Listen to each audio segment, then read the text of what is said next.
Comenzamos esta última presentación, que forma parte de ese ciclo de videos introductorios a cada una de las unidades de contenido de esta asignatura, hablando del proyecto educativo institucional. El objetivo de esta presentación es reflexionar teóricamente acerca de las características generales del proyecto educativo integral comunitario, mejor conocido como PEIC, contrastando la información presentada con los elementos conseguidos en la realidad educativa, en la cual se encuentran insertos los estudiantes de esta asignatura práctica profesional docente.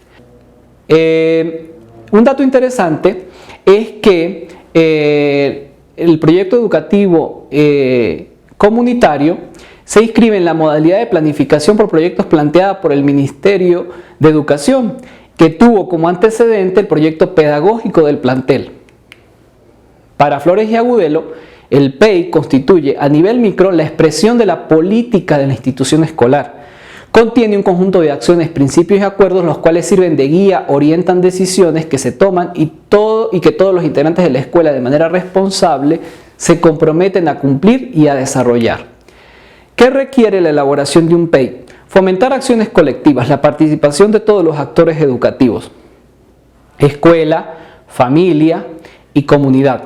Trabajar en grupo con los diferentes actores educativos ya mencionados, que el PEIC debe ayudar a resolver esos problemas de la institución a los que se pueda, dar de algún modo una alternativa de solución a partir de su aplicación.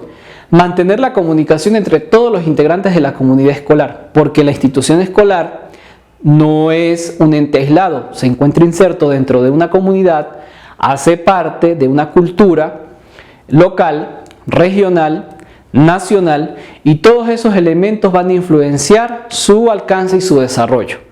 ¿Qué fines tiene un PEIC? La construcción colectiva de significados a partir de un lenguaje común, todos enfocados en una misma meta. Por ejemplo, pensemos en la escuela primaria, cada profesor, cada maestro desarrolla un proyecto de aprendizaje, pero la institución en conjunto tiene un PEIC. Entonces hay que lograr la interacción coordinada, armoniosa, entre las metas y fines del proyecto de aprendizaje de cada aula con lo que es el proyecto educativo integral comunitario. Identificación y transformación de la cultura organizacional de la escuela implica un nivel de desarrollo organizacional y administrativo quizá más eficiente, con la identificación de las fortalezas y debilidades que presenta la institución, con las oportunidades que tiene, con sus potencialidades. La creación de condiciones para que la escuela asuma su rol social, se convierta en un actor protagónico dentro de su comunidad. Es Fabiola de Navia, soy profesora del programa de profesionalización docente en el área de filosofía de la educación. La materia que imparto es filosofía y teoría de la educación, que forma parte del componente inicial de la formación. Esta materia, filosofía de la educación, ya sea entendida como una rama de la filosofía o como un contenido constitutivo de la teoría de la educación, es fundamental en la formación teórica del licenciado en educación, pues le proporciona los elementos conceptuales necesarios para analizar, para comprender y para interpretar el significado de la educación. La filosofía de la educación implica conocer los aportes de los distintos filósofos de la tradición filosófica, haciendo una distinción inicial entre lo que corresponde a la filosofía y lo que corresponde propiamente a la teoría. Esto no significa realizar una exposición histórica en relación a toda la evolución del concepto de educación y del concepto de filosofía de la educación en la tradición occidental, pero implica elaborar dentro de esta misma cultura occidental un cierto significado que se ha extendido a todas las ramas del saber. Se trata entonces más bien de indagar sobre los supuestos a partir de los cuales es pensada la educación, su naturaleza y su finalidad desde su origen hasta la modernidad. En este sentido, nos remitimos a lo propio de la filosofía, que es la pregunta, para pensar en ella más en el sentido fenomenológico y en los componentes conceptuales que la conforman para comprenderla desde su raíz y también en sus implicaciones y sus aplicaciones prácticas. En este sentido nos preguntamos entonces, ¿qué es educar? ¿Cuáles son las similitudes y las diferencias que este educar proporciona a las distintas disciplinas y luego de qué manera ha sido comprendido en las distintas culturas? Nos preguntamos también, ¿para qué educar?